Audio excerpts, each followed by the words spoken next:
নমস্কার, আমি রজত। চ্যানেলের নাম খোলা চিঠি দেখেই আপনারা নিশ্চয়ই বুঝে গেছেন যে এখানে চিঠি পড়া হয়।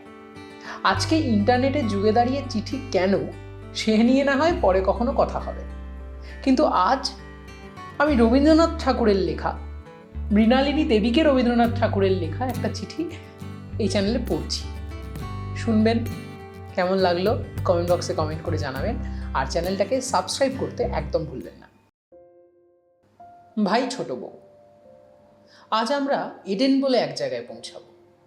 অনেকদিন পর ডাঙা পাওয়া যাবে, কিন্তু সেখানে নামতে পারবো না, পাছে সেখান থেকে কোনো রকম ছোঁয়াচে ব্যামো নিয়ে আসি। এডেনে পৌঁছে আর একটা জাহাজ বদল করতে হবে, সে একটা মহা হাঙ্গামা রয়েছে। এবারে সমুদ্রে আমার যে অসুখটা করেছিল সে আর কি বলবো। 3 দিন ধরে যা একটু কিছু মুখে দিয়েছি অমনি তখনই বমি করে ফেলেছি। মাথা ঘুরে, গা ঘুরে, অস্থির। বিছানা ছেড়ে উঠিনি, কি করে বেঁচেছিলুম তাই ভাবি। রবিবার দিন রাত্রে আমার ঠিক মনে হলো আমার আত্মাটা শরীর ছেড়ে বেরিয়ে জোড়াসাঁক হয়ে গেছে। একটা বড় খাটে একাধারে তুমি শুয়ে রয়েছ, আর তোমার পাশে বেলি খোকা শুয়ে। আমি তোমাকে একটু আধটু আদর করলুম আর বললুম, ছোট বউ, মনে রেখো আজ রবিবার রাত্রিরে শরীর ছেড়ে বেরিয়ে তোমার সঙ্গে দেখা করে গেলুম।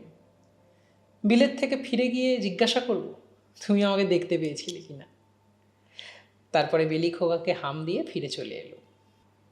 যখন ব্যামো নিয়ে পড়েছিলুম তোমরা আমাকে মনে করতে কি? তোমাদের কাছে ফেরবার জন্য ভারী মন ছটফট করত। আজকাল কেবল মনে হয় বাড়ির মতো এমন জায়গা আর নেই। এবারে বাড়ি ফিরে গিয়ে আর কোথাও নড়ব না। আজ 1 সপ্তাহ বাদে প্রথম স্নান করেছি, কিন্তু স্নান করে কোনো সুখ নেই। সমুদ্রের নোনা জলে নিয়ে সমস্ত গা চটচট করে, মাথার চুলগুলো একরকম বিশ্রী আটা হয়ে জট পাকিয়ে যায়, গা কেমন করে। মনে করছি যতদিন না জাহাজ ছাড়বো আর স্নান করব না। ইউরোপে পৌঁছতে এখনো সপ্তাহখানেক আছে। এইবার সেইখানে পৌঁছে ডাঙায় পা দিলে বাঁচি। এই দিন রাত্রি সমুদ্র আর ভালো লাগে না। আজকাল যদিও সমুদ্রটা বেশ ঠান্ডা হয়েছে, জাহাজ তেমন দুলছে না, শরীরেও কোনো অসুখ নেই। সমস্ত দিন জাহাজের ছাদের উপরে একটা মস্ত কেদারের উপরে পড়ে হয় লোকেনের সঙ্গে গল্প করি, নয় ভাবি, নয় বই পড়ি। রাত্রিরেও ছাদের উপরে বিছানা করে শুই। পারতপক্ষে ঘরের ভিতরে ঢুকি না, ঘরের মধ্যে গেলেই গা কেমন করে ওঠে। কাল রাত্রিরে আবার হঠাৎ খুব বৃষ্টি এলো। যেখানে বৃষ্টির ছাঁট নেই সেইখানে বিছানাটা টেনে নিয়ে যেতে হলো। সেই অবধি এখন পর্যন্ত ক্রমাগতই বৃষ্টি চলছে। কাল বেড়ে রোদ্দুর ছিল। আমাদের জাহাজে 2-3টে ছোট ছোট মেয়ে আছে, তাদের মা মারা গেছে, বাপের সঙ্গে বিলেতে যাচ্ছে। বেচারাদের দেখে আমার বড় মায়া করে। তাদের বাপটা সর্বদা তাদের কাছে কাছে নিয়ে বেড়াচ্ছে।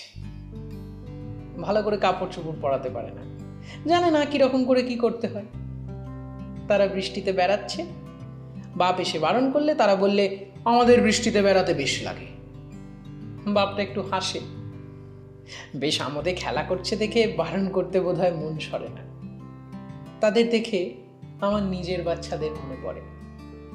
কাল রাত্রিরে বেলিটাকে স্বপ্নে দেখেছিল, সে যেন স্টিমারে এসেছে। তাকে এমনি চমৎকার ভালো দেখাচ্ছে, সে আর কি বলব। দেশে ফেরবার সময় বাচ্চাদের জন্য কিরকম জিনিস নিয়ে যাব বলো দেখি। এই চিঠিটা পেয়েই যদি একটা উত্তর দাও তাহলে বোধহয় ইংল্যান্ডে থাকতে থাকতে পেতেও পারি। মনে রেখো, মঙ্গলবার দিন বিলেতে চিঠি পাঠাবার দিন। বাচ্চাদের আমার হয়ে অনেক হামি দিও। শ্যাম, শুক্রবার 29 আগস্ট 1890, শ্রী রবীন্দ্রনাথ ঠাকুর। ওই যে কথা আগেও বললাম, কেমন লাগলো সেটা কমেন্ট বক্সে অবশ্যই কমেন্ট করে জানান।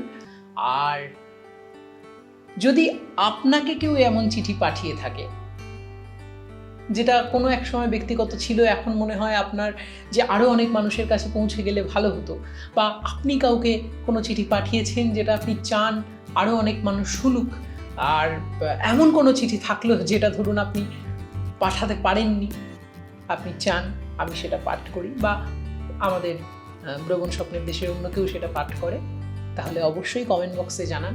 আমাদের আমার রজত রয় ব্রবণের যে ইনস্টাগ্রাম অ্যাকাউন্ট রয়েছে সেখানে আপনি মেসেজ করতে পারেন। দেখা হচ্ছে পরের ভিডিওতে। নমস্কার।